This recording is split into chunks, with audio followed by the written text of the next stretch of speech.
नमस्कार मित्रों, मैं सुरमा भारत आप सबके सामने फिर प्रस्तुत हूँ इतिहास से जुड़ी एक और जानकारी के साथ।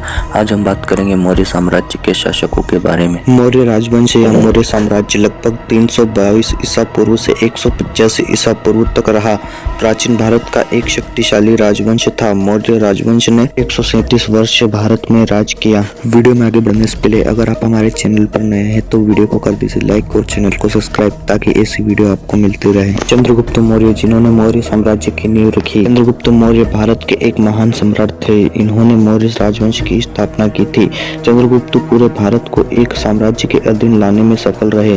चंद्रगुप्त मौर्य के राज्यारोहण की तिथि साधारणतया 321 ईसा पूर्व निर्धारित की जाती है। इन्होंने लगभग 24 वर्ष तक शासन किया और इस प्रकार उनके शासन का अंत प्रायः 285 ईसा पूर्व हो गया। चंद्रगुप्त मौर्य का जन्म 350 ईसा पूर्व पाटलिपुत्र में हुआ था। इनकी मृत्यु 295 ईसा पूर्व हो गई थी चंद्रगिरी हिल में। चंद्रगुप्त मौर्य के बाद मौर्य साम्राज्य का दूसरा शासक बनता है बिंदुसार। बिंदुसार मौर्य सम्राट चंद्रगुप्त मौर्य के पुत्र थे जो 297 ईसा पूर्व में शासक बने और उसने 272 ईसा पूर्व तक राजकाज किया। बिंदुसार को अमित्रघात भी कहा जाता है क्योंकि अमित्रघात बिंदुसार का दूसरा नाम था। बिंदुसार ने अपने पिता द्वारा जीते गए क्षेत्र को पूर्ण रूप से अक्षुण्ण रखा था।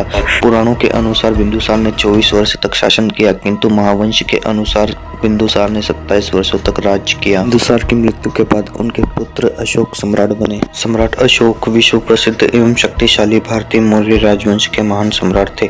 अशोक बौद्ध धर्म के सबसे प्रतापी राजा थे।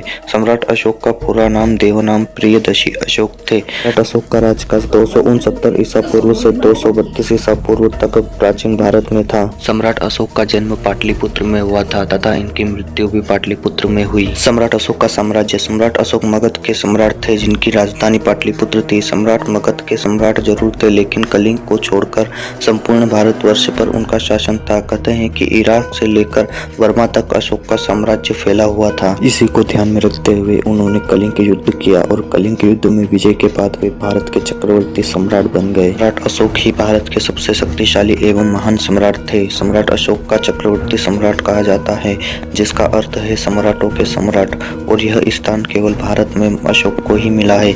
सम्राट अशोक को अपने विस्तृत साम्राज्य को बेहतर कुशल प्रशासक तथा बौद्ध धर्म के प्रचार के लिए जाना जाता है। सम्राट अशोक के बाद मौर्य साम्राज्य में और भी राजा बने लेकिन वे इन तीनों की तरह महान नहीं बन पाए, जैसे कि दशरथ मौर्य, संप्रति, शालू शुक्र, देववर्मन, शतधन्वा, बृहद्रथ। मौर्य साम्राज्य के बारे में जानकर मित्रों आपको कैसा लगा अपनी राय कमेंट में जरूर बताएं और चैनल को सब्सक्राइब और वीडियो को लाइक करना ना भूलें।